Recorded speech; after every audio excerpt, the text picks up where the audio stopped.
Boop, boop, boop, boop, boop, boop, boop. Hmm.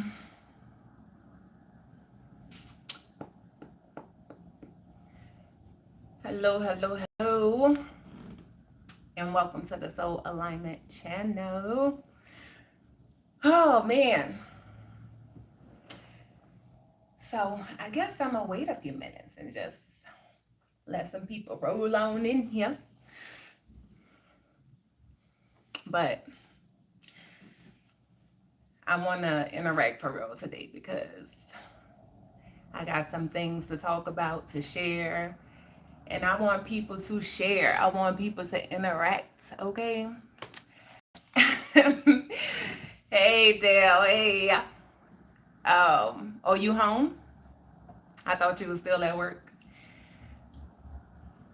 But okay, Tell. Maybe you can help me decide.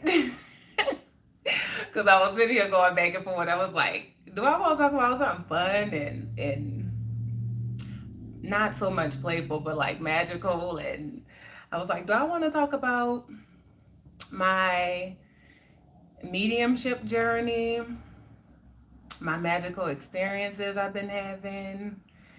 Um, I think I want to share that because I just want to know like other people experiences if they ever experience things like this because baby, I was minding my own business and my soul just took me for a ride for real.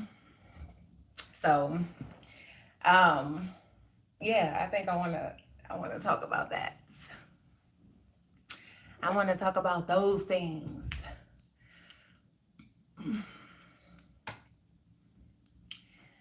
Yeah. Okay, okay, okay. I'm like, oh man, the magical experiences though is real.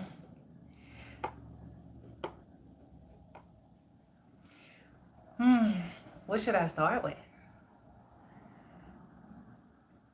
Okay, so let's start here. I'm gonna share. You know what? Yeah, let's go here because I really feel like my whole journey has been me, minding my own business and my soul just come and take me on this whirlwind of an experience, and it has led me to the most beautiful places within myself and just in this life and just experiences that I never thought that I would ever experience, things that I never even thought about, like never even gave a thought to. Um, and it's just been magical. So I want to share and I want to hear other people's story if they have a story to tell. Um, if they have a story to tell, okay? So I want to start out with this one because I'm sitting here now and I'm just looking at my loved ones' pictures who transitioned to the other side. And I keep saying, like, I just miss connecting because it's such a magical, beautiful experience. Such a magical, beautiful experience. And I know a lot of people fear it, they're scared of it. So I want to know y'all thoughts. Like, what is y'all thoughts on mediumship or people connecting with loved ones on the other side? Have you ever had any experience connecting with a loved one? And what has that been like? So I'm gonna share my story and then y'all can leave y'all comments in the comment section. Hey y'all. Um so what would you do? You know what? I'm not about to play with y'all in the comment section. I'm serious. I'm not about to play with y'all today. I'm serious. Like I want to talk about this because I'm actually gonna branch out and just start doing it. I created a separate account for it, but no, I'm gonna hop on here sometimes and do it because I want to start back doing it. So I'm gonna talk about how I went from fearing mediumship, being afraid of it, why I was afraid of it, to becoming a medium. So from fearing it to becoming a medium. It's not something that I was looking for. It's not something that I ever thought about. Like as a kid, I never had any experiences that I can remember about connecting with loved ones. You know how people, a lot of mediums, their story is always, oh, I've always had this gift since I was a kid. That's not my story. Like I said, I was minding my own business, not even thinking about this, but I started having this experience with music. And what that was like was I was listening to songs, but it was like I was listening to a song with new ears. And I was calling people and I was like, man, you heard that song by Erykah Badu? You knew she was saying this. And did you hear that song by Bob Marley? Did you know he was saying this? And everybody was like, yeah. But for me, it was like I was listening to the songs for the first time. I didn't know what was going on. Wasn't even thinking about it. But during this time, I had just went through a spiritual awakening. And during this time, I was just coming out the church, went through this spiritual awakening, and I was just having these experiences, like I said, with music. My closet light, my laundry room light would come on and go off. I wasn't thinking much about it, but the closet light would come on and go off. Still not paying no attention to it, not thinking nothing of it. So during this time, I was going through a really rough time too. And everybody who I was close to kept saying, maybe you should go see a therapist. And I was like, I ain't trying to go talk to no therapist. Like, y'all my therapist. But it kept coming up. So I know that was my spiritual team saying like, hey, you need to look into this. But for me, I didn't want to go to like just a therapist to sit on somebody's couch who was just going to look at my physical. I wanted to go to somebody who was going to look at every part of me, right? Mind, body, and soul. Like I wanted somebody who was connected in that way. And so I was looking online and I found this lady. She did EFT and she was a medium. And so I'm reading her bio, and I was like, you know what? I've never experienced anything like this before, but I'm open. And so I scheduled an appointment. But before that, I was on YouTube and I came across this lady video.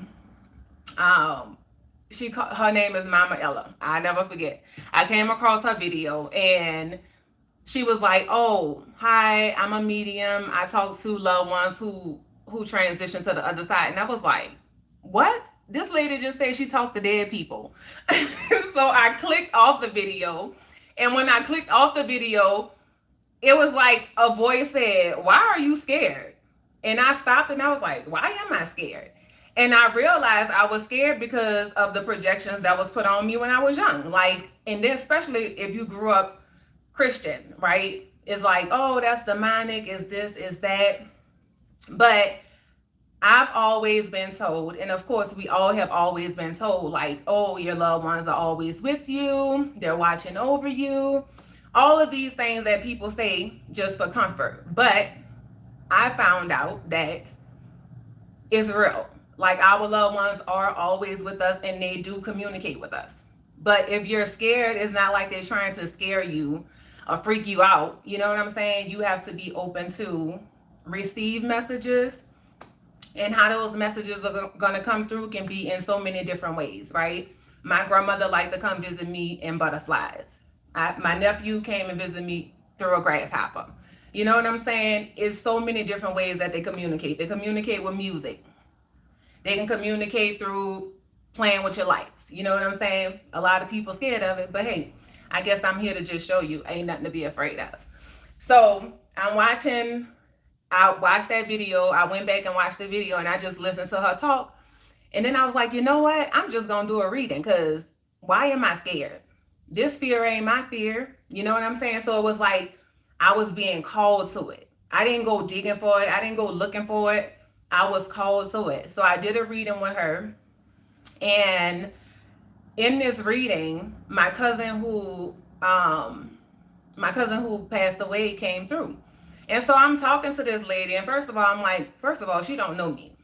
She don't know me, but everything that she was saying, I knew it was coming from my cousin.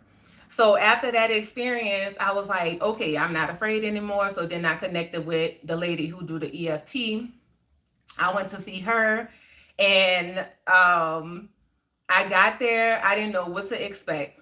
So I went there, and EFT is just tapping, right?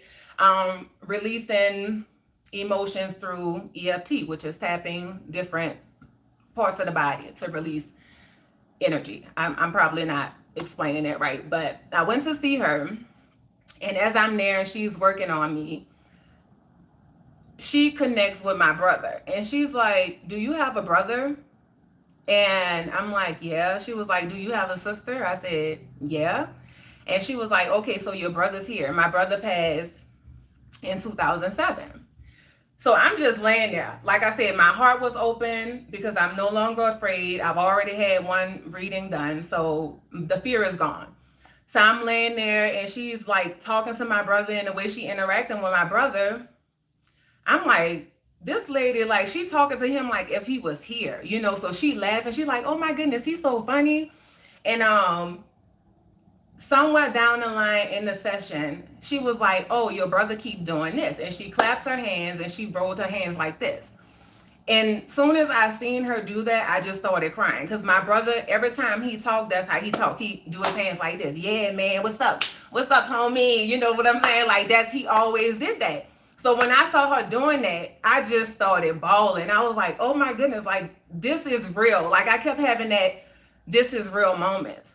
So she was like, "Oh, your brother wanted me to tell you that he been communicating with you through music and through playing with your lights." So he was communicating with me through playing with my lights. I had already said in the beginning that my lights was flickering, going on and off. And then the music, like, I was listening to the music, but it's like I was listening to it with new ears. So when she said that, I was like, "Oh wow." So when she was done with in the session, she was telling me about, my brother was saying that my sister was going through a lot, but she was gonna be okay. She was like, "But your brother wants you to focus on you. Like, he wants you to take this time and really focus on you and your healing." And she started talking about things that I needed to work through with my mom. And so my mom didn't know where I was going. She was at the house. I left that session and I went home. And when I was leaving, she said, "Your brother said, now that he have your attention, pay attention." And I was like, "Okay." So when I left out of there, I went home. I was telling my mom about my experience. Now, even before I came to this space of being open to mediumship or connecting with loved ones on the other side, my mom used to always say that my brother was communicating with her. And I used to think she was crazy, just like all the other people. I was like, "Man, this lady done lost her mind. What is she talking about? My brother talking to her." But it wasn't until I had the experience myself that I knew, like, oh my goodness, like, this is real. And so I left there that day, and I went into meditation, and I was talking to my loved ones on the other side. I was like, "You know what? I just want to let y'all know that I'm not afraid. I'm not scared. Y'all can communicate with me." And so I said that. The next day I went into meditation. I'm meditating. I started getting this download. And it was information from my cousin. And I'm getting all this information, and I'm like, hold up. Like, I don't want to talk about man.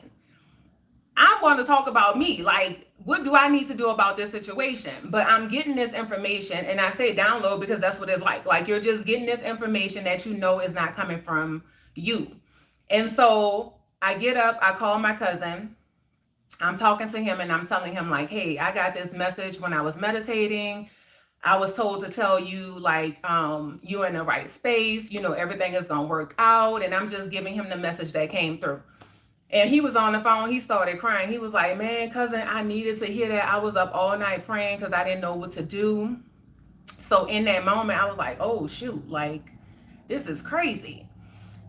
So I get off the phone with him. I go in the kitchen. I start cooking. I'm cooking breakfast. As soon as I get in the kitchen, my grandfather, my mom's dad, came through. And he was like, "Hey, Blackie." That's what he called me when he was here. He was like, "Hey, Blackie, I needed you to give man that message." And then right after that, my aunt came through and she was like, "Hey, this is your auntie Angie. I've always been with you." And I was like, "What?" And I just started crying.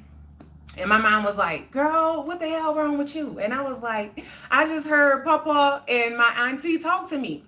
And she was like, "What?" I was like, "I just heard them talk to me." So I was telling her what happened. And so um, after that, I called the lady who I went to see for the EFT work. And I was just talking to her, telling her the experience that I had. And she was asking me, she was like, "Did you hear your grandfather's voice, like his voice when he was here, or did you hear your own voice?" She was like, "Because when I channel, I hear my own voice." And I was like, "No, I heard my grandfather's voice, like the voice that he used when he was here. That's the voice that I heard." And she was like, "Oh wow, like that's pretty magical." She was like, "Because it's like my own voice, but I know the difference. I know it's not me bringing these messages through." And so after that, I would just have connections with my loved ones. My brother would come through. Like I said, he would communicate with me through messing with my lights, through music. Um, if I ask him a question, like he'll come and answer, things like that. First, it was just me connecting with my loved ones, and it went from me connecting to my loved ones to other people' loved ones coming and communicating with me. And so I was working at Sprouts, and this girl who worked there, we wasn't friends, but we used to speak or whatever. And I was taking my shower, and I just got this message for her, and I was like, "This message for Stevie?" So I get to work the next day, and I tell her the message, and I didn't know who the message was from. So she was like, "Oh, okay." She was like, "Thank you," you know. And the next week, her grandmother came through again, but now I knew it was her grandma. It was like her grandma was trying to see if I was going to give her granddaughter the message. So she came through again. I knew it was her grandma. I give her the message, and her grandma kept showing me a necklace. And when I went to give her the second message, I'm giving her the message, but her grandma kept saying, "Tell her about the necklace." And I kept saying, "I'm not about to say nothing about no necklace, because this girl gonna think I'm crazy. If she don't know what I'm talking about, she gonna think I'm crazy." So I'm giving her the message, and the grandma kept saying, "Tell her about the necklace. Tell her about the necklace." So I said, "Look, Stevie, I cannot ignore this. Like, your grandma keeps telling me to tell you about this necklace." And as soon as I say that, tears just started falling down her eyes. She was like, "Oh my goodness, Queen, that is so crazy." She said, "My grandmother was cremated, and when we cremated her, everybody got a necklace with her ashes in it." She was like, "That's the necklace that she's talking about." And I was just like, "Wow, oh my goodness, like this is so beautiful." And I kept calling the lady. I kept calling, her name is Miss Dina. I kept calling her. I was like, "How do I know this stuff? Like, how do I know?" She was like, "Queen, the how does not matter. Like, you just have a gift. I don't know how to explain it to you. Like, you just know what you know." But I'm like, "How do I know? Like, how do I know that was her grandma? Like, how did I know this?" And when I first started, like, I didn't trust myself. Like, these messages was coming to me, but I didn't trust myself, because I was like, "How do I know this? How do I know that this is right?" I don't want people to think I'm crazy, going back and forth with myself about this, but I just knew what I knew. And so my best friend brother, I had only met him one time in the physical, and he came to me and gave me a message from my friend, and told me like, "Hey, she gonna meet this guy, the guy gonna propose to her," like all of the things. She met the guy, they got engaged, they're married, so it's so many beautiful experiences. And I put myself out there to build the gift, to make connections, even though I was afraid. On Instagram, I started doing live, doing readings. Um, it's just been such a beautiful experience, and I know a lot of people, are afraid of it, but I know a lot of people are having those experiences. So I'm like, I just miss it. And I'm really about to start back doing readings for real. So um that is what I want to start doing.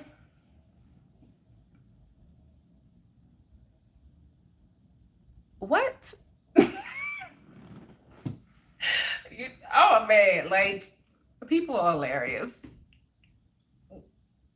What? Your nose ring is good, but it won't hurt your partner when you kiss. First of all, who said I have a partner? Like, what are you talking about? What are you talking about? Oh my goodness. Oh, people are hilarious. But anyway, so I started like just putting myself out there so I can practice just connecting with people who I didn't know. Because, like I said, I was making a lot of connections with people who I knew personally. And so that was easy because I knew these people. But I started doing readings on Instagram, and I've had some of the most beautiful experiences. Even though during that time I didn't trust myself, I still was doing it. I still gave the information, but a lot of times I would hold on to it because I was like, I kept saying, like, how do I know this? And then once I give the information to people, they'd be like, oh man, my grandma, yeah, she live in this house and they have apple tree in the backyard. Like, it would be the most random stuff that they would come through and tell me about. And I'd be like, that don't even make no sense. I'm not saying that. And then when I tell the person will be like, oh yeah, well, my grandma for her birthday, she did this or whatever. So I just miss it. And like for my own loved ones, like my grandmother, when she passed, I didn't go to her funeral because I went to see her while she was alive. I was like, because during that time in my journey, I wasn't going to no more funerals. I was like, I'm not doing it. You know what I'm saying? So I wanted to see my grandma. I knew she was sick, so I wanted to see her before she transitioned. And so I went to see her. And then when she passed, I didn't go to her funeral. And I know a lot of my family was upset because I didn't go. But my grandma came through when I had another session with Miss Dina. My grandmother came through to her and she was like, oh, your grandma wants you to know that they don't understand, but she wants you to know that she understands why you didn't go. And that just gave me so much peace. And so my grandma, once she transitioned, she started like helping me and guiding me on my journey for where I was as far as struggling in my marriage and stuff. So I used to talk to her. So communicating, and I tell everybody, I'm like, you can communicate with your loved ones. You just have to be open to them communicating with you and how they're going to show up, how they're going to bring your messages through. So for my grandma, like one day I was just praying and I was just talking to her. I was like, grandma, like I'm really having a hard time. Like I don't know what to do. I'm really struggling. And 2 hours later, I get a phone call from a friend who I hadn't talked to in a while. And when she called me, we was talking, catching up, and then all of a sudden she started like giving me this message. And as she's talking, I'm listening to her, and I'm like, I let her finish talking. And then after she was done, I was like, girl, this is crazy. She said, what? I said, I was just praying, talking to my grandma, like asking her for guidance about this situation with my marriage. I said, and you just called me and like literally gave me the answer to what I was praying about. And I haven't talked to you in months. So it can be you praying and talking to them and then they send somebody, right, to come talk to you.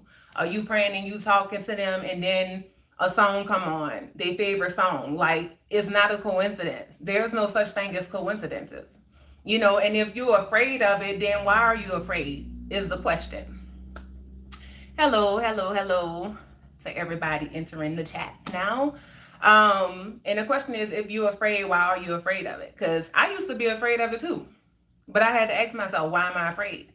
And when I asked myself that question, I realized I was afraid from the projections that had been put on me when I was a kid, or what, is said about that when it comes to religion, and talking about it. But I'm like, make it make sense. Y'all saying that our loved ones are always with us and they're watching over us, but they can't communicate. They still communicate from the other side. So I'm gonna start back doing readings. I just want to put myself back out there and just start back connecting. And like my grandma, like they come in, they pop in, they are hilarious. They still have a sense of humor on the other side. They like to come through with music. My best friend, brother, one day I was like, songs and stuff would just pop up in my head. So like one day I was walking and I'm trying to think of the theme song to this show. It was a theme song to a show, an old show from back in the day. I was taking my walk and this theme song popped up in my head and I was on the phone with my best friend and I was like, I don't know why this song just popped up in my head, and I started singing it and she was like, oh my goodness, Freddie used to love that song, and that's her brother. So her brother would just like come with these little gems, you know what I'm saying? And I told her, I was like, look, your brother communicating with me because you not paying attention. I said, ask him to give you a sign. Because, she would start calling me and be like, oh, can you ask Freddie this? Can you ask Freddie what I should do about this? I said, you ask him yourself. Like, your brother connected to you. But he not communicating with you because you're not listening or you're not paying attention. So I told her, I said, ask him to show you a sign that he's there with you. I said, make it be something like, unique and special. And she just said, okay, Freddie, if you with me and you communicating with me or trying to communicate with me, then let a bird come outside my window. Not only did her brother let a bird come outside her window, the bird came outside her window after hours, like at nighttime, chirping. So, you just have to ask for your signs and be open to your signs. But I encourage people, like, you don't need a medium to connect with your loved ones. You don't.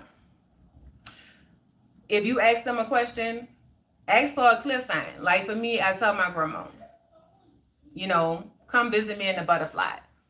I go outside, a yellow butterfly come fly by. You know what I'm saying? So my experience with my nephew and also coming into the gift of mediumship helped me when my loved ones transitioned. Once I came into this gift was different from when I wasn't in it. So before, when I would lose somebody, I still hurt when they pass, but it's different this time because I know that I can communicate with them. Whereas before, I didn't think much about the afterlife or any of that. Like once they passed, they just passed. I remember the good memories. Didn't really think much about the whole communicating from the other side. Like I said, I was minding my own business. And my brother came and brought me into this path of connecting. And it's been magical ever since. And I absolutely love it. I absolutely love it. And I miss them so much. So,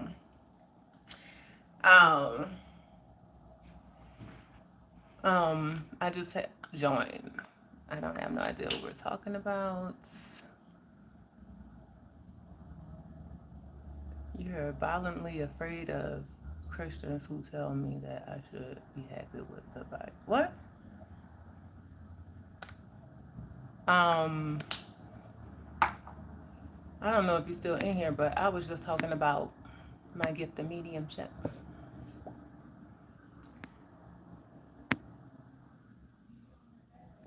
Dun, dun, dun, dun, dun.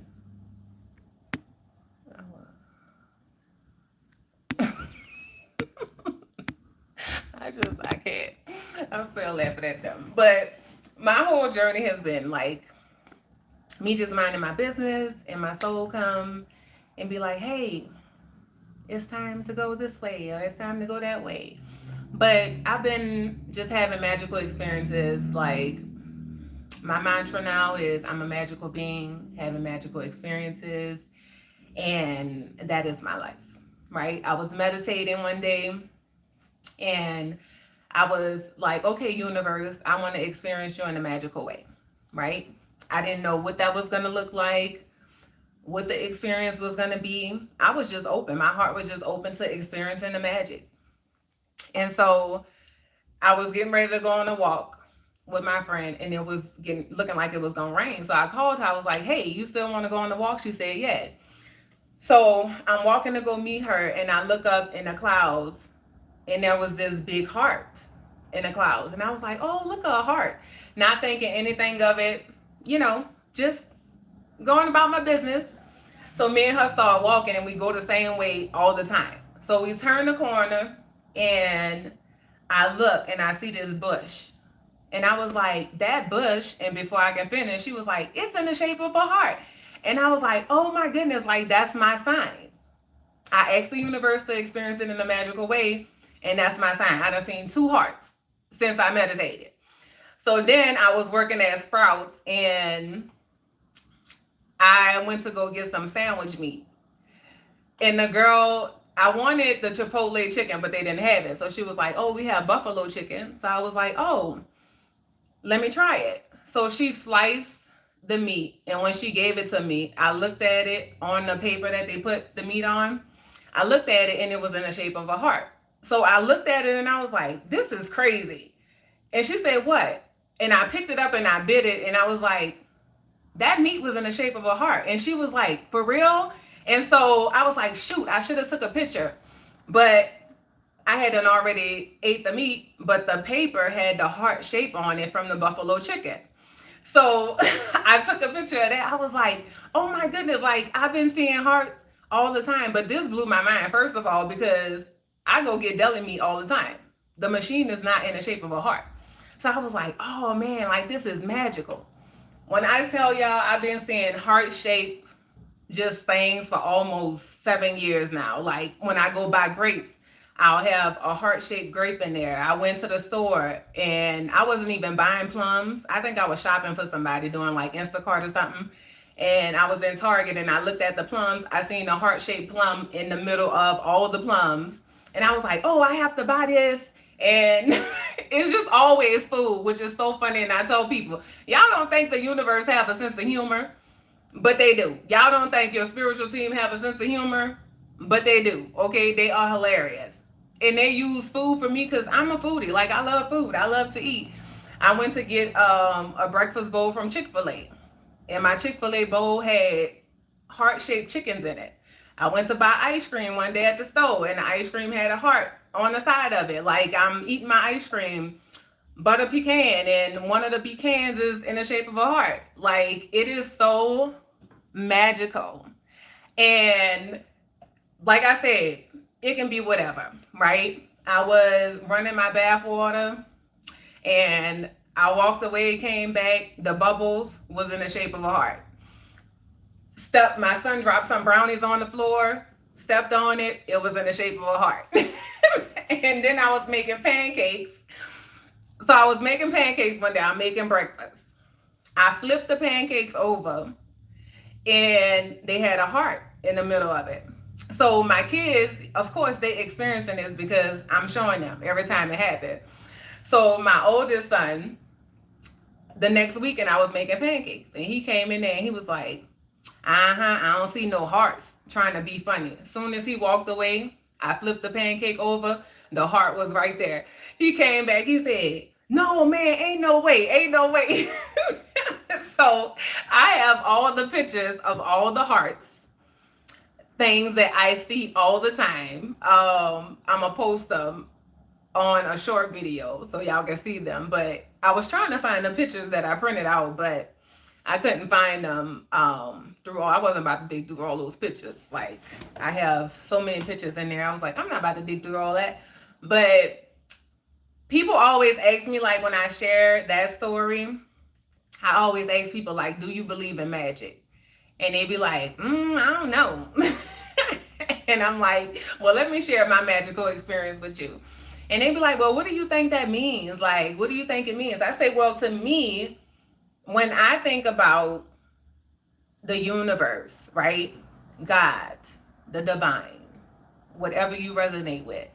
When I think about that, I think about unconditional love. And when you see a heart, right? Heart represents love. You know, Valentine's Day is love. You know what I'm saying? So people always ask me, like, what do I think it means? And I'm like, the universe is love. It's abundant. You know what I'm saying? That love is unconditional. It's everywhere. You know, so sometimes it's in a moment. I might be going through something like just having a really hard time, and I'll go buy some ice cream. Like I said, I'm eating it. Oh, my potato chips, uh, Lay's potato chips. Some of these hearts and these things are just so mind blowing that it's like ain't no way. And um, I went to North Carolina, and the hotel that we were staying in, right outside the window, the tree directly across from my room was in the shape of a heart. Um, One day I was in the store and I looked at some sunflowers and I was like, you know what, universe? I done seen everything in the shape of a heart, but I've never seen a sunflower in the shape of a heart. The next day I went to work. I tell you no lie. The next day I went to work. I'm sitting outside having lunch. There is this garden with sunflowers. And I looked, I was like, ain't no way. And no matter how many times I experience this, it's still mind blowing to me every time because I'm just like, this is mind blowing. Like, it's absolutely amazing. So I'm sitting there eating my lunch. I look up and there's this heart shaped sunflower. I was like, no way. I was like, thank you, universe. Like, I asked and you answered, but you know, in the beginning, it was like so consistent, like every day, every other day. And then they kind of slacked up, and I was like, hold up, you slacking, universe. Like, you done spoiled me now. I need you to keep bringing on the hearts. Where's the heart? And I go to the store and I buy some ice cream, and it's crazy, y'all. I'm telling y'all. I don't even like using the word crazy. Like, it's mind blowing because if you think about like butter pecan ice cream, like some of the pecans in there are so small, and it's the smallest shaped heart. Like, just magical, beautiful. But I went to this event, and this guy had like a heart shaped crystal. And I was like, oh, I love that. I was like, and I was telling him about my experience. And he was like, oh, it sounds like the universe is flirting with you. And I was like, what? I've never heard nobody say that. Like, what are you talking about? He was like, well, the universe showing you all these hearts. Wow, laugh out loud. Heart shaped sunflower seeds. So amazing. No, not a sunflower seed, a sunflower. Like the sunflower. I'm gonna post the pictures in my story. Hopefully they come out right because the short thing be acting crazy, but it's it was a sunflower, man. It's just so magical. I love it. I can remember one day I was burning a candle, and the candle, I usually don't leave my candles burning, but this day I did. And when I came back in the room, like the candle, the wax had melted. You know what? I think I have it. The wax had melted on the plate, and it had a hole in the candle. And I was like, oh man, that would be so crazy if that hole is the shape of a heart. But when I looked at it, it wasn't. But the wax on the candle had formed a heart shape. I'm gonna go grab it real quick. Hold on.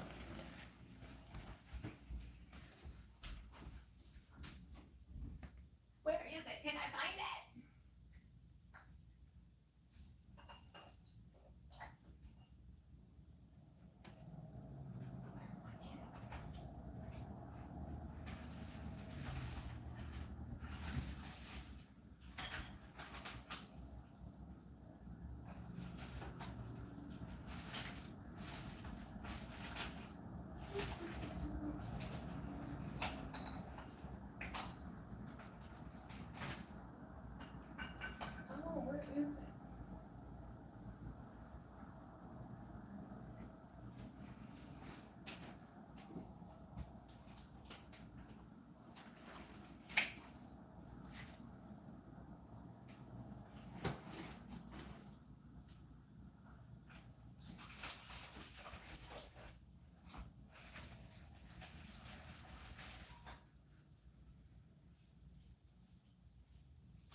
You know what? I can't find it.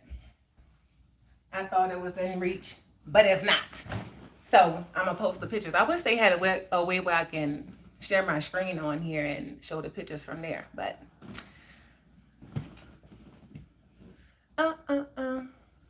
what you saying sorry for? You ain't got to be sorry. I was just letting you know it wasn't a sunflower seed. No sorries necessary. But yeah, so that, and then like or the way they just show you signs, right? Like when they communicate with me. So like my spiritual team came and told me like, hey, you about to start traveling the world. I'm like, okay, you know, I go outside now. Every time I go outside, the abundance of airplanes. I don't even stay by airport, like close to the airport. And the abundance of planes that I see in the sky flying so low where I live is mind blowing. It is mind blowing. It's like, where are all these planes coming from? But it's like when they tell me something, or the way they communicate with music is amazing, right? I love it. I love it. I love music, but they communicate with me through music all the time. As I started to go through this transitional period, this awakening for the 1,000th time, I feel like I'm just in this magical space, you know, and they started communicating with me with a lot of Disney songs. I've been seeing a lot of synchronicity with numbers like crazy, right? First it was 1111, 111, or I'll see like 111, 211, 311. Every hour that I look at the clock is 11, right? First it was just the 11s for the longest time. And now it's every angel number. Like every time I look at my battery percentage is 33, 44, 55. I look at the clock, it's 4:44, 5:55. I started doing this YouTube journey. So I'm asking questions like, okay, if I'm on the right path, like, you know, show me, because I don't feel like this is going anywhere. Am I doing the right thing? Should I keep making these videos? I go live, my live in, it says 444 people have watched this live. So they communicate through numbers. They communicate through music. They communicate through so many, like you just can't put it in a box. You can't put it in a box in a way they'll communicate with you. You just have to be open to the magic. I keep telling people, like, you just have to be open to the magic. I was telling my niece, like, I'm wondering if anybody else is having this experience. Like the abundance of sunflowers that I have seen this year, the abundance of things, like I'm realizing that on my journey, when it's time for me to experience something, I don't have to go digging for it. I'm not going digging and searching for it. It comes to me. Like when it's time for me to experience something, right? And I've been saying for a long time, like my mantra is I'm a magical being having magical experiences. And a video will come on my phone, and I don't know if y'all ever seen like the videos that come and be like, oh, if you found this message you found this message at the right time, this message is for you. You're gonna know this message is for you if you're seeing these numbers, 444, if you're seeing airplanes, if you're seeing birds. You're somebody who at this time is having magical experiences with birds. And I'm like, okay, I've been having magical experiences with birds. I've been seeing hummingbirds and that hummingbirds don't be down here. You know, like where I'm at in the city, I've never seen a hummingbird before in the city. And this year, since August, I've been seeing hummingbirds, hawks, like everywhere I go outside my apartment. Every time I go outside my apartment, hi, it's morning by you. Where are you? Because it's nighttime here. Every time I go outside my apartment, the abundance of birds that I'm seeing, birds that I've never even seen before, blue jays, hawks, pigeons, just all different type of birds. One day I went outside, I tell y'all no lie, like there was over, I would say 50 birds in this tree. And soon as my car pulled up, okay. The what? What is? Oh, yeah. Thank you. All right. What time they bring you back? Are you coming back tomorrow? I'm not coming back tomorrow. I'm coming back home tonight. I got my key and everything. So all right. If I come back in time, then yeah. All right, because I'm gonna start your hair as soon as I come back from work tomorrow. Okay. I already parted it. Okay. And you can go there. So yeah. All right. All right. Love you. Love you too. The amount of experiences, like when I go out there, it's like they putting on a show for me. Every time I go outside my apartment, I just be cracking up. But yeah, the videos coming on my phone, constantly confirming, and look, one just popped up now. One of those videos. But I'm like, yeah, I don't go searching for the things. The things just come to me. So my heart is just open to the magic. It's just open to experiencing the magic of this life, in an abundant way.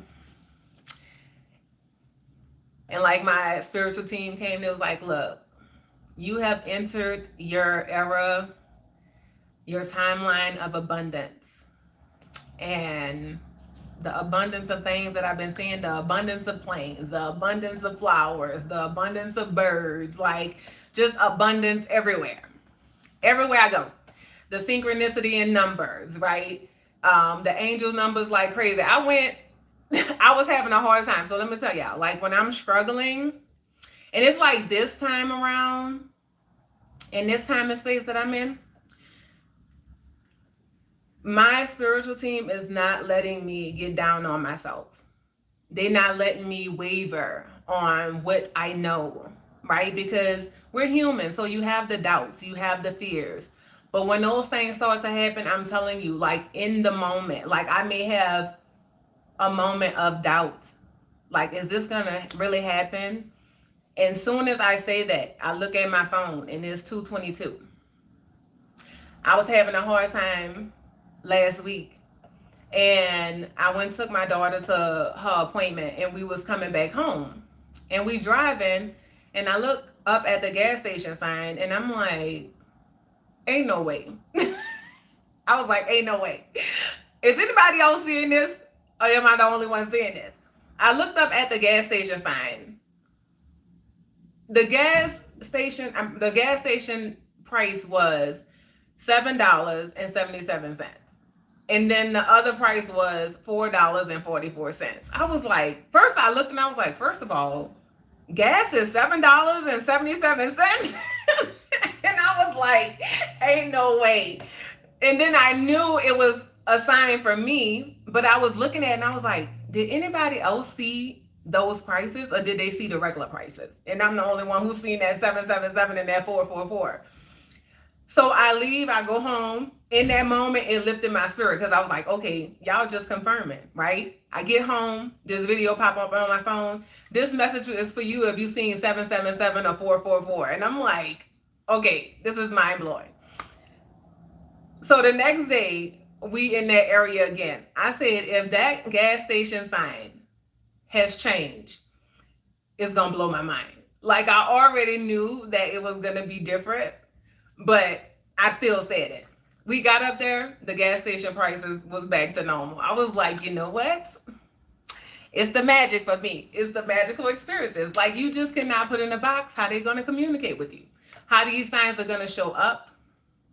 When you open your heart to magic, it's all around you. It is. And the way they communicate with you. So people say all the time, like, how do you know? Like, how do your spiritual team communicate with you? How do the divine communicate with you? Just like that. Through numbers, through music, through nature, like through, you praying and you asking. Some people just looking for, I don't know. Like, I feel like people is wanting to be like this woo-woo thing. I don't know. But it can be any way. Like, you can pray and ask for something, and then you turn on your TV and they're talking about that very thing that you prayed for. But a lot of people overlook it because they're like, nah, that's not it. That's a coincidence. That's a coincidence. I don't believe in coincidences. I don't. I do not. But yeah. Yeah. But that's how I feel. I feel like my whole life I've been minding my own business. Just trying to figure this life out. And my soul come and shake and stir things, and it brings me on this magical path. When I was younger, I've always had this knowing, but it wasn't like I said, when I was talking about the mediumship, it wasn't nothing like that. It was just like I knew things. I knew things that was gonna happen, and they happened, stuff like that. But yeah,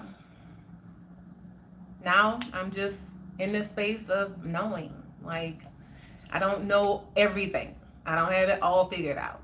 And sometimes I'm shown things and it don't come to pass till years later, So I'm just accepting me, all of me, my spiritual gifts.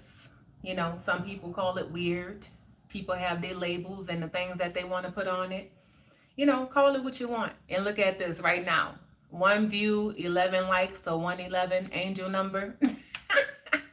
They just keep showing up. They just keep showing up saying, we proud of you. Keep going. We love you. We love you, girl. 211. 211. Oh, so yeah. I know, you see it, right? I just absolutely love it. But another thing I want to talk about too is like trusting your intuition. Like, I don't know, for me, from my own personal experience, it just be like this knowing, like, okay, so I'm gonna give y'all an example. One day I'm sitting at the red light, right? I'm at the red light. Not only am I at the red light, a train is passing, so the cars can't go nowhere. So it's like 4 cars in the lane that I'm in. I'm the 4th car. And then there's 2 cars in my left lane. And we're just sitting there. And then all of a sudden I get this prompting to get over in the left lane. And I'm like, but the car's not even going nowhere. Why would I move? And so I trust it and I get over. I get in the left lane. Soon as I move, this car came and rammed into those 3 cars that I had just moved from by. And the cars couldn't go nowhere, so that person wasn't even paying attention that the light was red and that a train was passing. And I had just brought my car. So in that moment, like, my spiritual team literally saved me, like, from being in a car accident. So it's moments like that. It's stuff like that, right?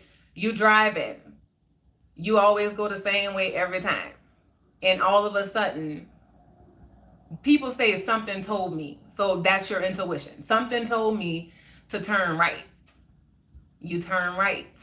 You know what I'm saying? And the more you practice listening to that. So I started making it a practice, because before it was hard for me to decipher, like, what was like my thoughts and what was my intuition, my soul guiding me, right? Or my spiritual team guiding me to go a different way, or do this, go to this store, So I started practicing with it. I started asking, like, hey, which way should I go to work today? Because we get in the habit of this routine of going the same way all the time, or just being comfortable doing the same thing over and over again. And, you have that moment where it's like, nope, don't go there today. Don't go to that store. And then you find out, like, oh, that store was robbed at the same time you was going to go there, So it's like that. Yes, I am. And that was a while ago. That was like when I first moved out here to Colorado. But yes, I was. very grateful that I was okay and that was mind blowing for me because I was like, how did I even know that? How did I even know to move? That's been my interaction. How do I know? Like, how do I know these things? But, another like inner knowing I had. So with my brother, I don't think I even ever shared this with anybody. I was 11 when I was 11. So when I was 11, my brother had to been, was he 18 at the time? I think he probably was 18. Maybe 17, 18. Just out, like I have these moments where just out the blue, like I'll say things. And he was coming home and I stopped him. I said, hey,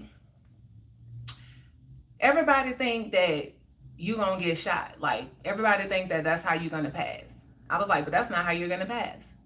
And he was like, what? I said, that's not how you're gonna leave this place. And he was like, girl, what are you talking about? I said, you gonna meet a female and she's gonna give you something and that's how you're gonna die.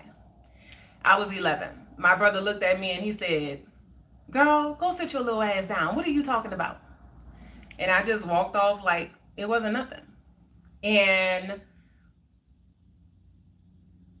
fast forward, my brother, was he in his early 30s? But that's how he passed. He met this girl, and I can remember I was the first person he called. I was the first person that he called. He was in jail. And my brother lived a life where he was like, he was in the streets, Everybody was scared of him. He was just out there. So the type of life that he lived, everybody would have thought like, somebody gonna shoot him or something, And I didn't recall this memory until just recently. Like once I started to really like just awaken to my spiritual gifts and being more tapped in and tuned in, I was like, wow, that's crazy. Like I've been doing this since I was young and I had forgot all about it. But I can remember my brother calling me from jail, and even when he called me, I didn't even think about what I told him when I was 11. But he called me from jail and he was like, oh, they say I have tuberculosis and I'm HIV positive. And I said, what? And he said, yeah. And the girl who gave it to him, like she knew she had it and she gave it to my brother. And we know that she's the person who did it because my brother was a player. So he was in a relationship with her, but of course he was cheating. And she would call the females and tell them like, hey, you messing with my man, but you just don't know he HIV positive. And I know because I gave it to him. That's the type of stuff that she was doing. And so when my brother called me and told me, and of course he, just gave up on life and, he passed from that because he didn't want to take the medicine. And I think he was just didn't want to live like that. You know what I'm saying? Because they said where we was in time, like he could have lived with it, but he chose not to. When he was in the hospital, they found like all of his medication that they was giving him underneath his pillow, like a month worth of medication underneath his pillow. So, yeah, but I don't even think I had ever shared that with my mom or anybody. Like I just it was just like a normal conversation that I had with him when I was 11. And now that I think about that, I'm like, man, that is crazy. Like it was so many years later that it actually happened. But yeah, it was heartbreaking for sure. I'm just like, that is crazy. And she knew it, and it's so crazy how she kept going out of her way to call these females. Like she was proud of it. You know what I'm saying? Oh, you sleeping with my man, but you just don't know he HIV positive because I gave it to him. Like, who does that? Who does that? So, but yeah. Oh, thank you. But you know, that's my angel now. He comes to me all the time and just, you know, showing me all the signs. He brought me to this magical space of just knowing that I'm connected, and the ways that he communicate with me in the most beautiful way. I love it. But yeah, like when I was young, it's crazy. Even at 9, like just things that I would say. Now I'm remembering all the things that I used to say when I was younger. Things I just knew, you know. So, man, time flies when you're having fun. But I'm a post. It's funny how that 111 staying there. I love it. I just look at it as them saying, I just I just love how they just keep showing the angel numbers. Like, go ahead, girl. You doing it. We're proud of you. You a rock star. Oh, and then I want to share this too, because like I love music, and I've been going through these phases with music, right? I've been going through these phases with music. So I remember when I was younger, and I know a lot of people can relate to this. When I was younger and I would listen to songs, you know, fantasizing about the things, right? You hear a love song, you think about, oh, I'm gonna be with my person and this gonna be our song. And a song, you know, once I got older and you started dating people and those songs are connected to those people that you dated, then once you break up, you're listening to the songs and you're remembering them, you're remembering the memories. And I was like, I don't want to think about these people when I'm listening to these songs. I like the song. And then 3 years ago, I noticed, like, no, I would say since 2014, because once my brother started communicating with me through music, like I started hearing the songs different, like with a different set of ears. But now when I listen to music, I remember being in therapy and I told my therapist, I said, hey, when I'm listening to songs now, like it was songs that I used to think about people from the past. I don't even think about those people. Like I'm just enjoying the music. Like I'm just enjoying the lyrics and like really hearing what they saying. Like, oh, this song is good. And music has been a huge part of my healing journey too. So when I was going through depression, India.Arie Songversation album really helped me to come out of my depression. Really helped me to just recognize, like, boy, get the candy. Just take the whole thing, because I know they only got 2 left in there. Children won't let you have nothing. But India.Arie's Songversation album really helped me during that time. But now I'm in this space now where I can just listen to music and really enjoy it, just the song, really listening to the lyrics. But now my spiritual team is communicating with me through music. Now the divine is communicating with me through music. So now when I hear a song, it's no longer like thinking about a relationship or a person. It's like if the divine is speaking to me through these songs, right? Or if I hear a song, I'm like, ooh, that's my song to the divine. Yeah, like that No One by Alicia Keys. Play that song and listen to it as if you were singing to the divine. No one. No one. That song right there, that song is magical. That song is magical, okay? And then one day I woke up, they gave me the song from Dirty Dancing. Like, I've been having the most magical experience. I always have magical experience, but I feel like since August, like I've been having the most magical experience with music, movies, and just all the things. But like, they'll wake me up out my sleep and the song will be playing in my head. And the song that was playing was I've Had the Time of My Life from the Dirty Dancing movie. If you're young, do you won't know what I'm talking about, because this is an old movie, but the Dirty Dancing movie. And then the song is just talking about I've had the time of my life And I never felt like this before. Yes, I swear it's the truth. And I owe it all to you. And that's where I'm at right now. Like, I'm having the time of my life. Like, I'm having the time of my life. Just being present, like the peace that I have inside, the calmness, the stillness, no matter what's going on around me. Like, this is a beautiful, magical experience. And I'm having the time of my life. Just having fun, having a party, being present. But I love to communicate with me through music. And then another song they gave me was from Aladdin, A Whole New World. When I shift timelines, they was like, look, you about to go on a magical carpet ride. We about to take you on a magical carpet ride. You have entered a whole new world. And I'm telling y'all for real, like I really have.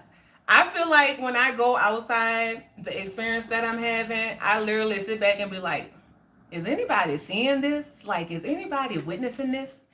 Is anybody else experiencing these things that I'm experiencing? I need to know. Like, where's my soul family out there who know what I'm talking about? I need to know because I know I'm not the only one. And hey, if I am, then hey, that's cool. But I know I'm not. I can't be the only one. I can't be the only one. But I love it. I love it. I be wanting to get on here and play music, but oh, and then okay, so one day I played no, I got up and the song, this is what I'm talking about. Like they just drop songs in my spirit. Downloads, right? So I'm laying down and I'll be like, okay, what's my song for today? And the song that came up was Bob Marley, Is This Love? And so I started singing the lyrics. I was like, is this love that I'm feeling? And I was like, okay. So I said, okay, Google, play Bob Marley, Is This Love? And so Google plays Bob Marley, Is This Love?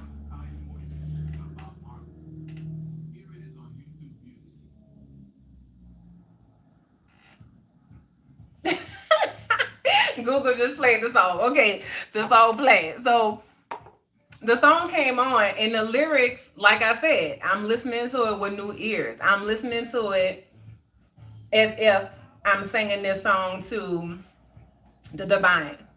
And I'm like, I want to love you and treat you right. Every day and every night we'll be together. And I'm like, yeah, come on. That's the song I'm singing to my soul and the divine. Let's go. I'm singing this song to my soul. So that song came on, I'm jamming out. The next song that come on after that is Bob Marley. I don't want to wait in vain for your love.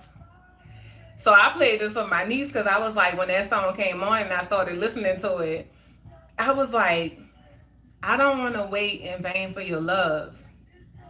The lyrics to that song, if you listen to that song as if your soul is singing it to you, man, that one is like, oh shoot. I'm about to play that one. Hold on. Okay, Google. Play, shoot, what was the name I said? Okay, Google. Play Bob Marley, Wait in Vain. Waiting in Vain by Bob Marley and Waylon Sherwood. Playing on YouTube Music. So it's like if your soul is singing. Okay, Google. Turn it up. I'm gonna try to have them turn it up, but YouTube ain't gonna flag me. Okay, so we're gonna dissect these lyrics real quick. Wait in vain for your love. So just think about your soul telling you, I don't wanna wait in vain for your love. Or even the divine singing this song to you. Very first time I laid my eyes on you, girl, boy, whoever, heart said follow through. Now that I'm way down on your line,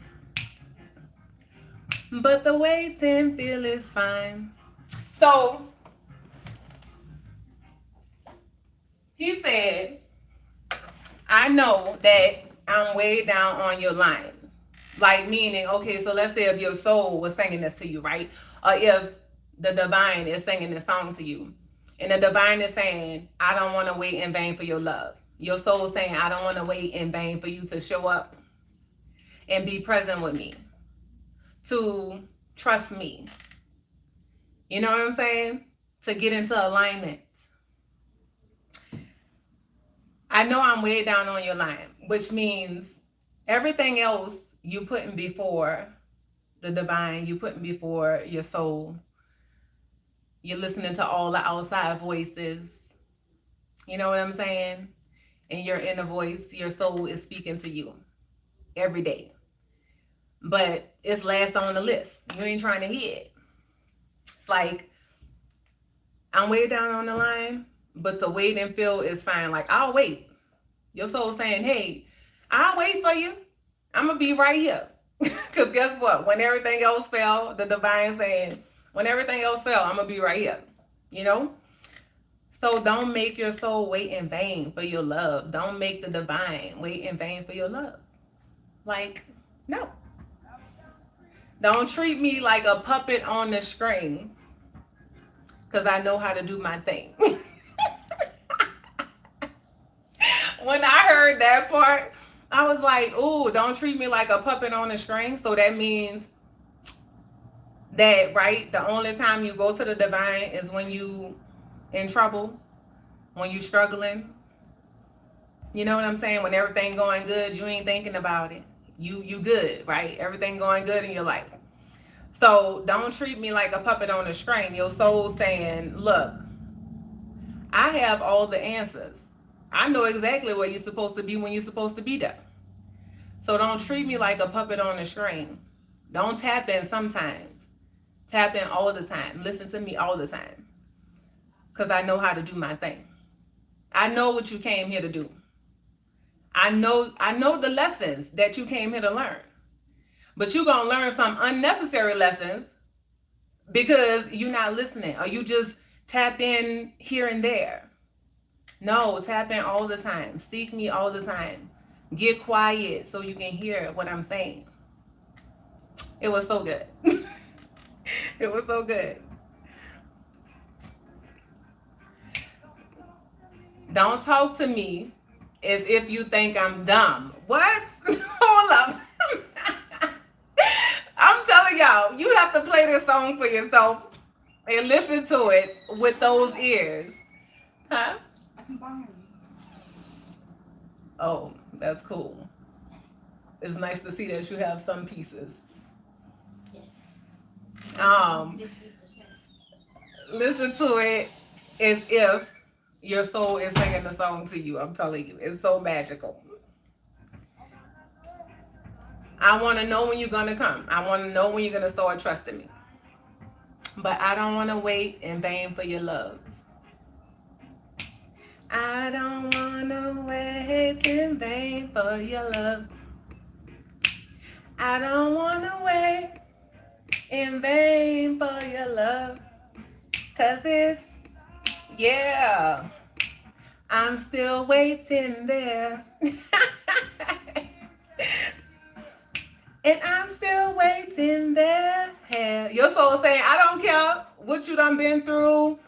You know what I'm saying? How far apart you feel from me. I'm still right here. I ain't going nowhere. But don't make me wait in vain for your love. Like, come through. Pay attention. Because I'm speaking. Get quiet. When I tell you something, when I guide you to do something, and you go ask your friends for advice, and then they talk you out of it, that's you making me wait in vain. And then he went on to say, it's been 3 years.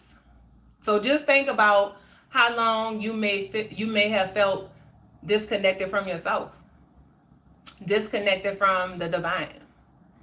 He said 3 years, but when I listened to it, I was like, ooh, it wasn't 3 years. It was like 30 years.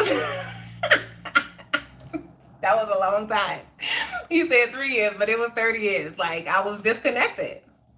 I felt so disconnected from myself, from the divine. Like, I tell people, like, I feel like I was floating through life, like, for real, like floating through life with no guidance, but I was being guided the whole time.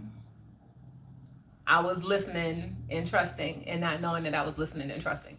So it was an illusion. The feeling was very real.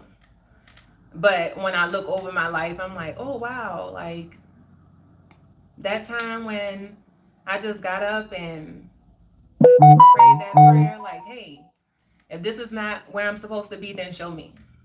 And I was guided on the right path.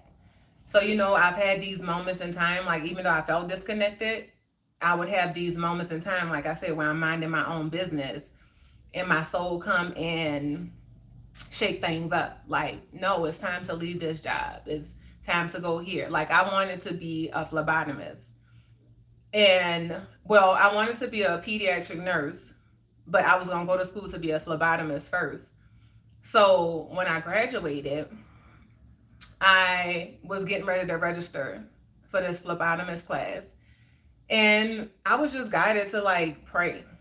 So I just stopped as I'm picking up the phone to, look up some information. And I was like, if this is not what I'm supposed to do, then show me. And I prayed that prayer. I started looking up the courses, but the next day I was guided to go into massage. And like, I was given this vision. It's crazy because I was giving my ex-husband a massage and I started getting this download about massage therapy. I never thought about being a massage therapist. I was giving him a massage, but I didn't know what I was doing. I wasn't a massage therapist. But I was just rubbing lotion on him. But as I'm massaging him, like as I'm rubbing the lotion on him, I started getting this download about, hey, you're going to go to school to be a massage therapist. This is what you're going to do. Not only did it tell me all of that detail, it told me what school to go to. Like the plan was like laid out. This is where you're going. This is what you're going to do. And I'm calling these schools. And I can remember picking up the phone, calling different schools. And the people would ask the question like, why do you want to be a massage therapist? And so I told them, I was like, well, I was going to go to school to be a phlebotomist. And I stopped and I prayed and I said, okay, God, if this is not what you want me to do, then show me.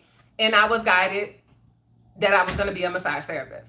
And the person asked me, okay, but why do you want to be a massage therapist? I'm like, did you not just hear what I said? Like, are you not listening? In mid-conversation, the phone hung up. And I was like, oh, I'm not supposed to go to that school. So then I called another school and then my phone just died. Like the phone just went completely dead. I was like, what is going on? So I turned the phone back on. I'm guided to the school on my phone. I look at it, I said, okay. It was like I just knew intuitively that this was the school. I pick up the phone, I call. All the schools asked the same question. I called the school, the lady answered the phone, her name was Summer. She was like, welcome to the Denver School of Massage Therapy. How can I help you? And I was like, I was calling because I'm interested in y'all program. And she asked the question. She was like, okay, why do you want to be a massage therapist? And I was like, well, I was going to go to school to be a phlebotomist. And I stopped one day and I prayed and I was like, okay, God, if this is not what you want to do, then show me. And I was guided to be a massage therapist. I was given this plan, this vision. This is what it's going to look like. And as I'm talking to her, she stopped and she was like, oh my God, I can't wait to meet you. When can you come in? And I was like, okay. And this is the school I'm supposed to go to. So I went to that school. Everything that I was given in my vision, the school had in a program, right? And so when I got there, I was thinking it was going to be easy because I was guided here. It was going to be smooth sailing, baby. It wasn't. It was hard as hell. Sometimes I wanted to just drop out. I was horrible in anatomy and what was the other one that I struggle with? Um, shoot. It was all the ones about the body. So I was like, are you sure that this is where I'm supposed to be? Because I'm not getting this. Like, this is hard. But I did pass. And I wound up getting pregnant in school. Baby was stillborn. So I had to have a whole DNC and all those things. And it was horrible, y'all. Like, I thought, I prayed and asked, and you said that this is what I'm supposed to do, but things ain't going right. But that's what I keep telling people. Like, when you pray and you ask for guidance, later, maybe like around 11. I don't know. You can text them and ask them. So,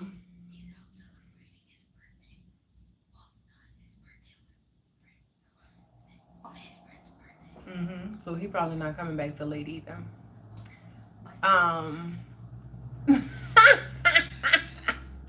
Oh, I see the trolls are back. The trolls are back. What trolls? The trolls are back. What trolls? But yeah. Trolls? The trolls in the comment section. I don't know who that is. Yeah, the trolls who likes to come in and leave nasty Same comments. one from Tries to Mars? make people think she's nuts. She's Same one crazy. from where- Same one from where Malia was here? Yep, that's what it looks like. They went and changed their name, look like, you know. But hey, yeah, so went to school, I finished that, graduated,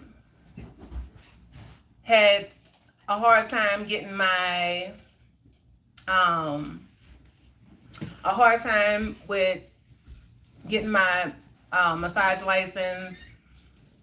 Life happened, so I graduated in 2013,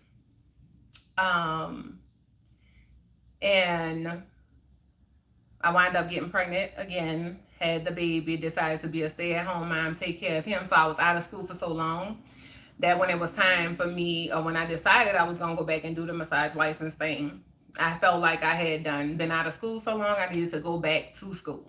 So long story short, I was given that vision, went into that, was thinking, oh, this was gonna be the path, but it wasn't.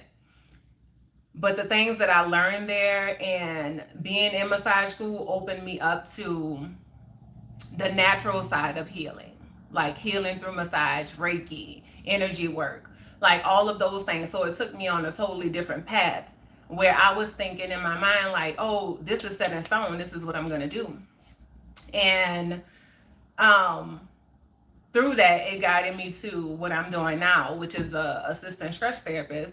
And I love this. Like, I keep telling people, I didn't even know this was a thing. And I love this more than massage. Like, ever since I've been doing this, like, I love helping people to reconnect to their body through stretching. And I'm like, the massage thing, like, I kept saying, you said this is what I'm supposed to do. So I kept going back. And everybody kept saying, girl, just like, let it go. If it's meant for you to truly do this, it's going to align. You trying to force it to happen, but it may not be time, you know? And I know it wasn't time, because during that time, I was thinking that, yes, I was going to be healing people. Yes. I was going to be healing people, like I was going to be healing them. But I learned through my experience, and as I continue to evolve and grow, that it's not meant for me to heal people. Like, you heal yourself. People assist you in healing, but only you can do the healing work within you, right? So people can assist you, where I would have been, I don't know, like, I would have been so jacked up because I would have been taking on people energy, like, you know, just being out there like, I'm healing, I'm taking all your problems away. I'm the healer, you know, and we are healers, but it's you holding space for people, right? You assisting in the healing journey, but you are not healing them, you know? So you're assisting them on their journey, is what I now understand from my perspective and my own journey. So everything happens for a reason. Everything happens for a reason, you know? Um, you may be guided somewhere and you think it's for this thing. And that's why I tell people, like, I had this expectation of this is what it was going to be. And for a long time, I had an expectation, right? I'm being guided. I'm getting these promptings. I'm being shown to do these things. But when I get to these places, I'm thinking, oh, because I was guided here, it's going to be easy. Oh, you know, I'm going to get along with the people. And it'd be everything but that. It'd be the total opposite, you know? But every place that I went to along my journey, there was lessons there that helped me to grow and evolve into this person that I am today. So, you know, being in tune, trusting your intuition, being in alignment does not look like everything is going to be perfect. Everything is going to work out the way that you think it's supposed to work out. But guess what? One thing I can promise is that you will learn lessons that's going to help you to grow and evolve. And if you don't learn the lesson, guess what? You just going to keep meeting people, having those different experiences in different places. You know what I'm saying? Like, you can be on a job. Like, I keep telling my niece, you know, she go on these jobs and she's like, oh, well, this person don't like me, or this is this and that. I'm like, you have to stay there. You can't let these people run you off of your job, because you're going to go to the next job and the next job. You always going to have somebody who don't like you. You know what I'm saying? So you just going to keep quitting, or you going to face this? Maybe it's for you to speak up for yourself. Maybe, you know, you don't know what that lesson is, but you can't keep running because people don't like you. Hell, you always going to have somebody who don't like you. That's a part of life. I just accepted the fact that, hey, everybody ain't gonna like me. Sometimes I don't like me, okay? So it's okay. Like, you not liking me don't have nothing to do with me and everything to do with you, okay? So, yeah. But me not liking me, or you not liking me affecting me, says everything about me. So, you know, me not liking me now is not like a self-hatred type thing. Me not liking me now is like, you know, some parts of me, like how I show up, sometimes I'll be like, shit, why I gotta care so much? Why I gotta be the one who always, you know, want to make it right, or, you know, caring about people who don't care about me? Why I always gotta be the one? So I don't like that sometimes. Because sometimes I just be wanting to be mean. And then I have to tell myself, well, you know what? If you be mean to people, it ain't going to hurt them as much as it's going to hurt you. Because that's not your character. That's not who you are. That's not your DNA. Okay? That's not what your soul came here to do. So, you know, I don't like that about me. So people not liking me, I don't care. Like, I have fell in love with me. I love every part of me. And yeah, that's where I'm at with it. 414. The angel numbers are amazing.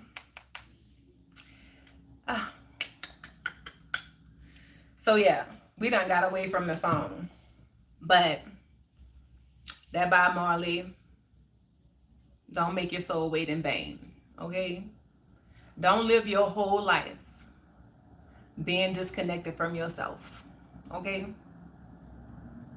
Don't live your whole life being disconnected from you. Don't live your whole life people pleasing. Okay?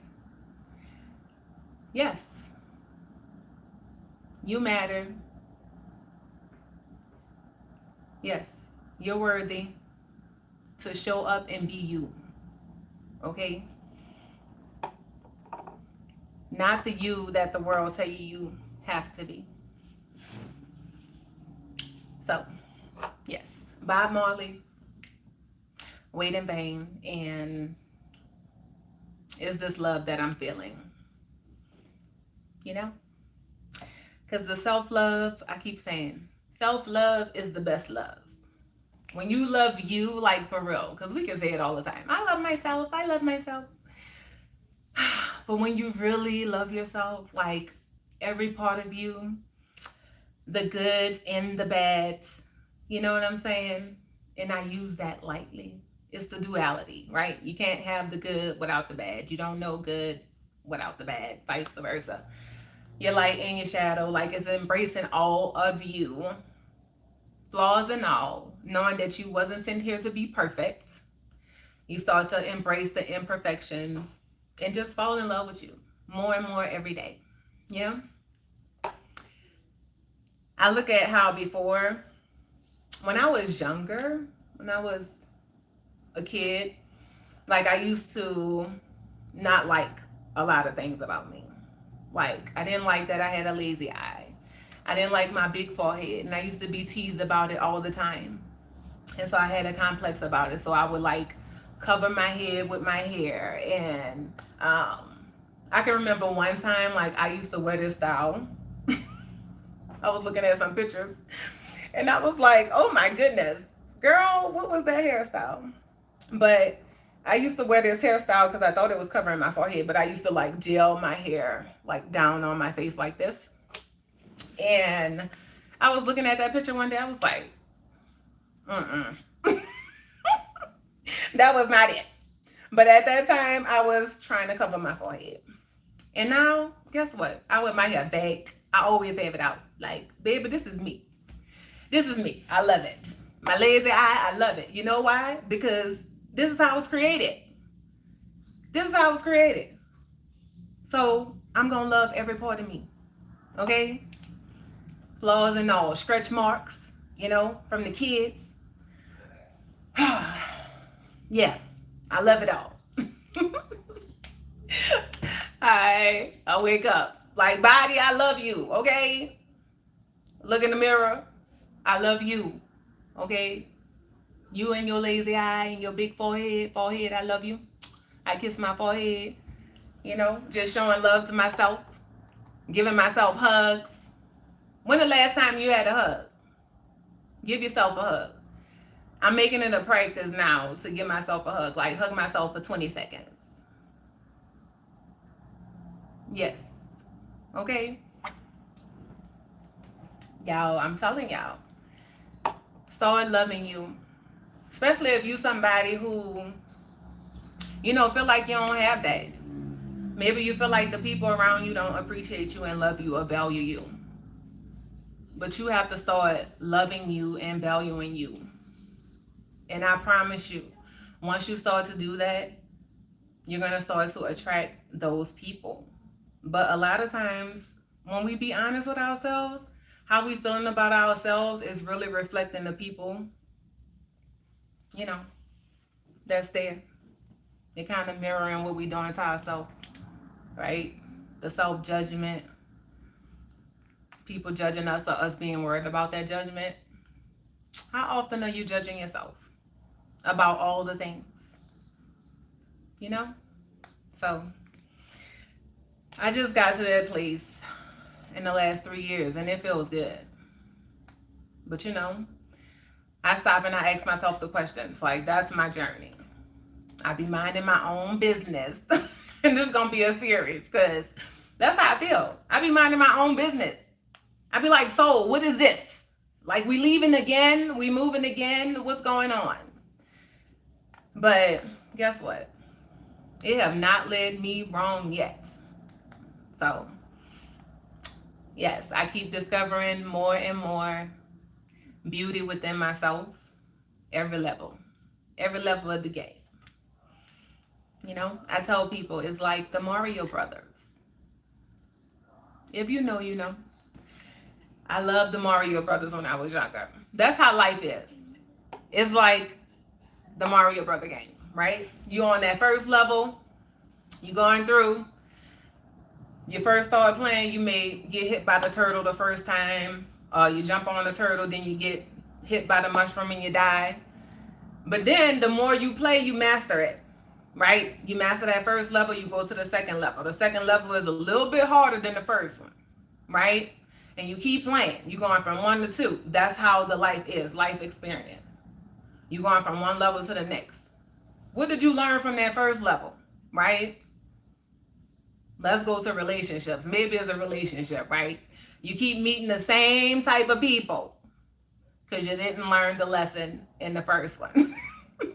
So the same lesson, different person. That's how life is. I look at it like that, like the Mario Brothers. So when I come to things, I be like, shit, I thought I had that. Thought I mastered that thing. I thought I had done, you know. I thought I was over that. I thought I was, you know, healed from that or whatever. Like, it's all the things. But it has been very challenging, but also very rewarding. And I say, my daughter asked me the other day, she was like, Ma, if you can do things different, would you do things different? And I'm like, no, because I went through all of that and it helped me to be the version of me that I am today. So when I can look at everything that I've been through and have gratitude for it, and the fact that I'm still here, like, nah, I wouldn't trade it.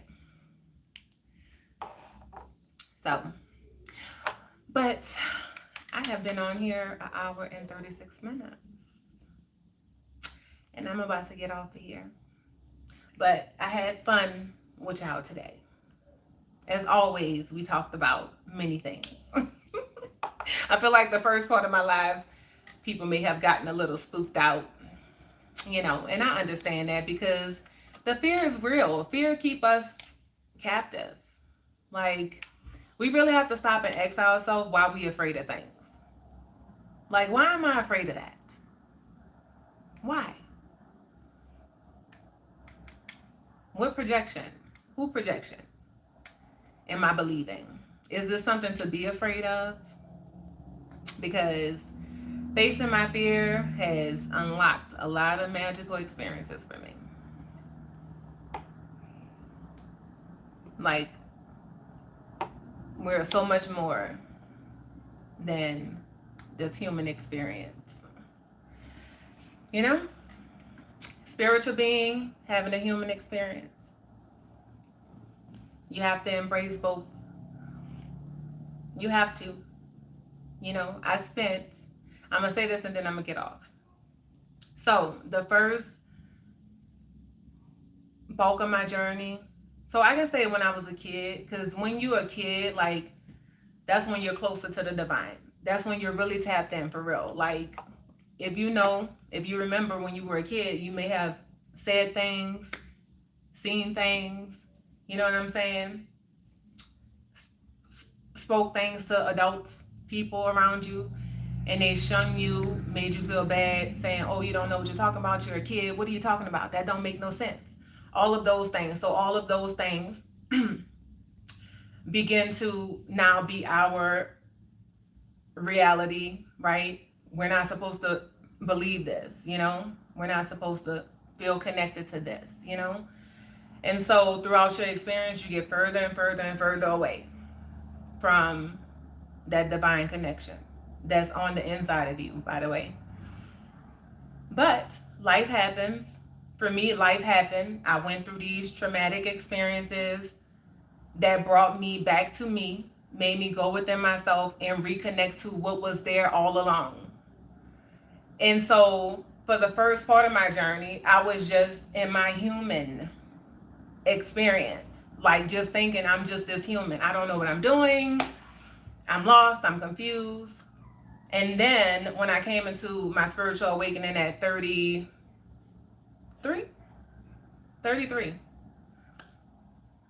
I came into my spiritual awakening, what I thought was my first spiritual awakening at 33.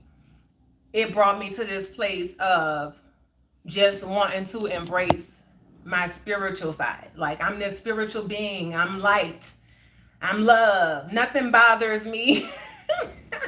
And that was the biggest trap ever. Okay? I came into this spiritual awareness, seeing things, experiencing magical experiences, realizing how connected I am, realizing all this time I've been having this knowing, like coming into that knowledge that understanding and that wisdom brought me to this place of just saying, oh, I'm just this light being. And that was coming from outside voices too, right?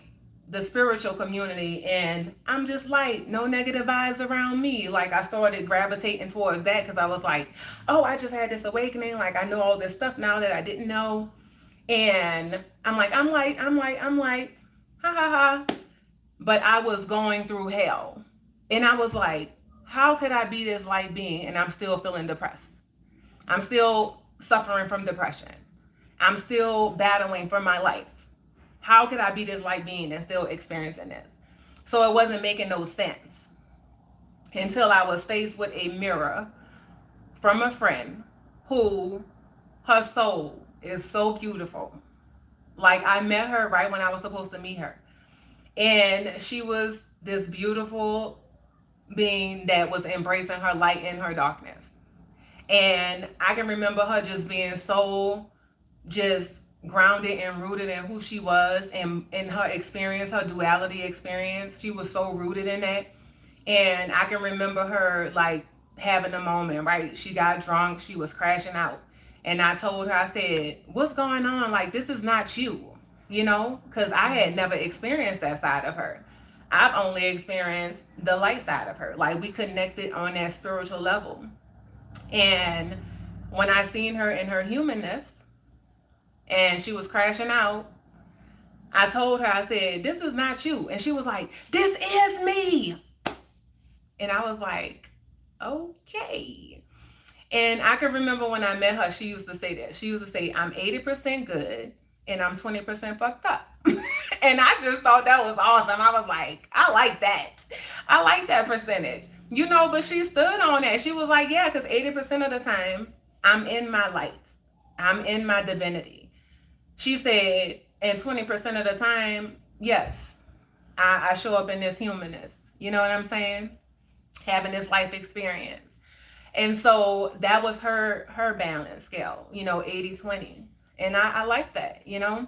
But when I had that experience with her, I went home and I was already struggling just internally because I was trying to figure out how did I come into this beautiful enlightenment, but I'm still struggling with depression and all these things. I wanted the hurtful things, the negative emotions and all those things to just disappear because now I'm this light being. And I can remember meeting people on my journey who used to say, you're too in your crown chakra, like you're floating. You have to bring yourself back down to earth. Connect with your kids, start doing stuff with your kids. They are here to root you, you know, back into life, to have this human experience. And I didn't understand that, but after having that experience with her, I went home and I was meditating and I was shown that's where the disconnect was. Like I spent the first half of my journey just being in my humanness, and that was horrible. I felt like my soul was dead. And then when I came into the spiritual enlightenment, I didn't want to embrace my human side. I just wanted to just be the light. But it wasn't until this version of me now that walks in harmony with both. Understanding that. Like I'm a spiritual being having a human experience. I can't have, like the soul cannot exist without the body. So you have to embrace both experiences. Like inside of you, there's a soul that has all the wisdom and knowledge and understanding that you need to walk your path. Your soul came here to have an experience. What experience did it come to have? The world has told you that, hey, this is how you're supposed to experience life, but your soul is trying to take you on a different path. So you have to tap into that. You have to tune into that. And it just takes work. It takes you sitting down and getting quiet with yourself. Starting to make practices of just being with you. You know, loving you, appreciating you, knowing that your emotions and your trauma and all of those things do not define you. It's just the experience. That's it. You wasn't put here for those things to consume you. You were put here for or to have the experience. But we look at these things as our identity. We look at our emotions as our identity, our thoughts. as our identity. You know what I'm saying? But it's not. It's just a part of the human experience. But you are a spiritual being having a human experience. That's who you are. You're not a sinner. You're a spiritual being having a human experience. So I had to start to dismantle the labels that people was trying to put on me. You know, that whole sinner thing. Yeah. I'm not a sinner. I'm a spiritual being having a human experience. Okay? That's what's happening. The right and wrong, like the duality of it, the light and the darkness, like you can't have one without the other. Love and hate, right? You don't know what love is if you haven't experienced hate. You don't know what hate is if you haven't experienced love. You know what I'm saying? It's duality. You can't have one without the other. You know? So I can go on for hours and hours and hours, okay? Hours and hours about this human experience. But for me, for real, my whole path, where I'm at right now, I wake up and I'm like, I was minding my own business. And my soul just come and shake things up all the time. And it do not let me get comfortable, okay? I don't even, you know what? I used to say balance all the time. I used to say I want to find balance, right? And then about 2 years ago, I was shown like balance feels so stagnant, right? When I think about balance, it's like this, right? So you have the scale. And if let's just say you have coins on there, right? If you take 5 coins off, the right side of the scale is going to tilt, right? It's going to tilt either side. So let's look at life. You have all the things that you have under your hat, right? For me, I'm a mom. I have to worry about my own spiritual healing, you know, my own life, taking care of myself, taking care of my kids. I'm working a job, you know, I'm paying bills. I'm doing all these things, just trying to figure this life out. And I always wanted balance, and it just never was working. I couldn't find no damn balance. It wasn't happening. But it wasn't until my soul showed me, stop looking for balance and find harmony in all the things that you're doing. And what I was shown, like I was given a visual, like harmony is like this, it's flowing. It's forever flowing and it's going upward. So when you begin to find harmony in all the things that you're doing, because if you're trying to find balance, something is always going to be lacking somewhere. But when you find harmony and you're being present and you show up in this life with your experiences, being present in the moment, you know what I'm saying? Honoring each situation, giving the things what it needs, finding that harmony. It feels good. And I was like, when I was showing that, I was like, I'm dismantling balance. I just want to find harmony, like in all the things that I'm doing. So it's finding harmony in the emotions. It's finding harmony in the light and the darkness, right? It's finding harmony in all the things. You can't have one without the other.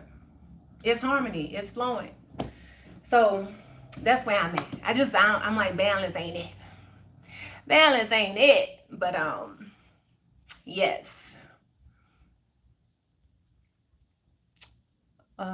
True, we never perfect, so we have to adapt.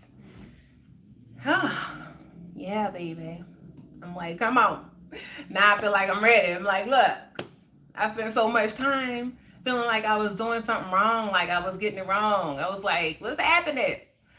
Like, I just want to find balance. Like, I don't know how many days I cried trying to find balance. But yeah, I'm flowing with life now, and it feels so much better. I'm like, let me be like water, baby. Fluids, okay? Flowing. That's where I'm at. I just want to flow with this life. No longer going against the grain, like no longer forcing things, you know? Allowing things to flow. Letting go as I need to let go, you know? Continuing to be present in my now. And yeah, it feels better on this side, I'll tell you that. But I enjoyed this. Oh wow, it's going on 2 hours. That's a first. That's a first. 2 hours. But this was fun. As always, I tell people my lives is like a box of chocolates. You just never know what conversation you're going to get. But one thing I can promise is just to always be true to me. You know what I'm saying? Show up as my authentic self and share my experiences. That's all I have. My truth is the only grounds I have to stand on. That's it. That's it. So I appreciate y'all. Thank y'all for, holding space with me. And I will see y'all next time. Peace, love, and light. Y'all have a beautiful day. Or night. Night, rather. It's nighttime. Oh, wait. Before I get off here, let me see. I like to just, Oh, that's what I wanted to do. Let me screenshot this real quick. Because the trolls think I don't know, baby. The trolls think I don't know who they is. Hold on. Screenshot it. Hold on. Let me screenshot that.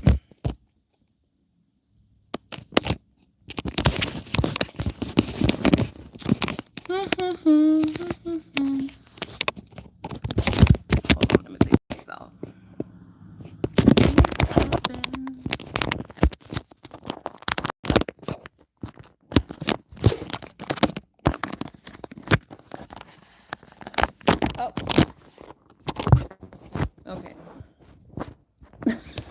My case done fell apart. Oh goodness. Okay, hold on. I don't know. It went black. I don't know what happened. But I got that screenshotted. Perfect. Okay.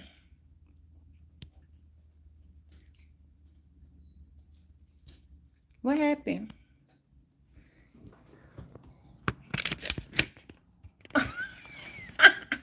The universe like, look, get off of this live. It's time.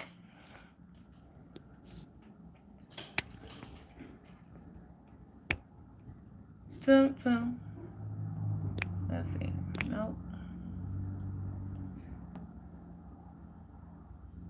All right. Can y'all still hear me? Can y'all see me? Because I don't know what's going on my end. I was about to get off, but I'm laughing at okay. Y'all can see me or y'all can hear me? I mean, well, I don't know if y'all can see me because I can't see. Y'all saying, oh, both? Okay. That's crazy. I can't see nothing. But before I hop off here, I'm going to just share this.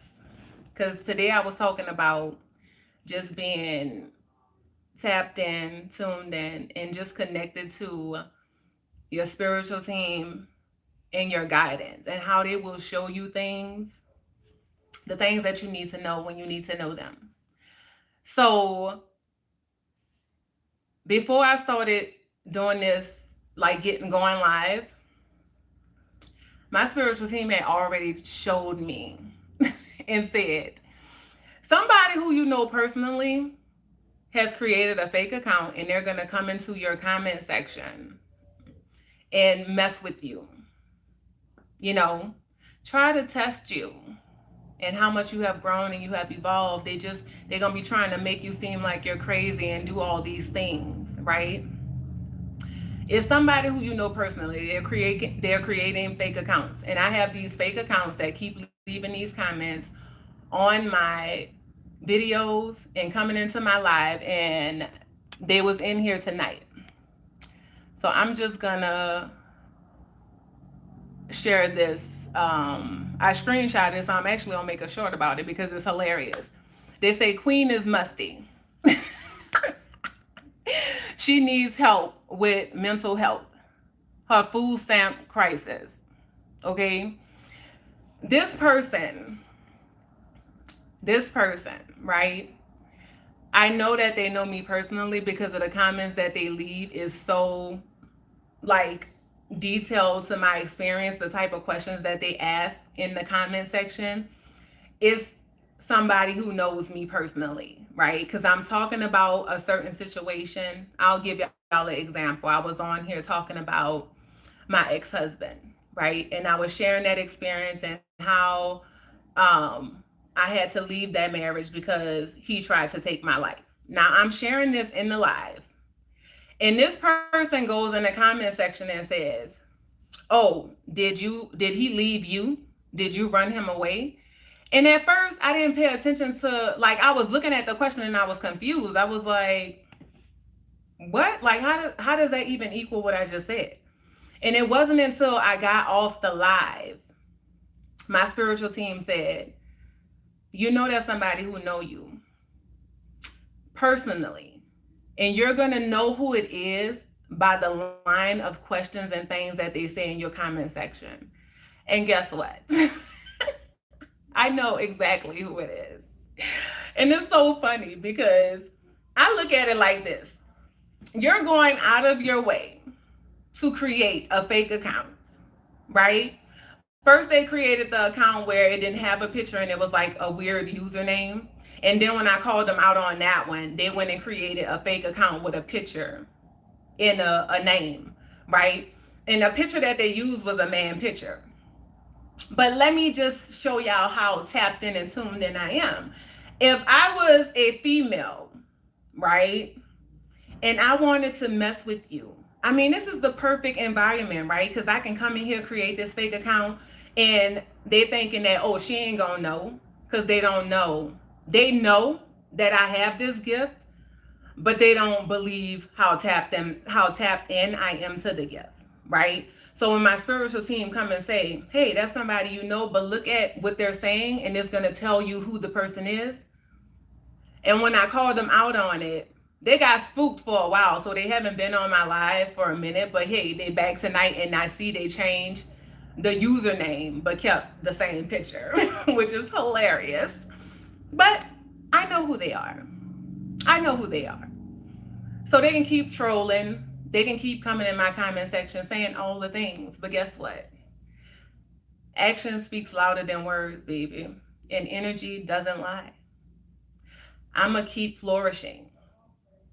The divine already told me I'm going to use your enemies as your footstool. So I just take their comments and I just use them as stepping stools.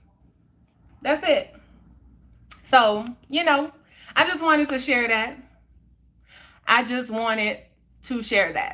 Yep, I love listening to my voice because it's my voice. It's my voice. It's my voice.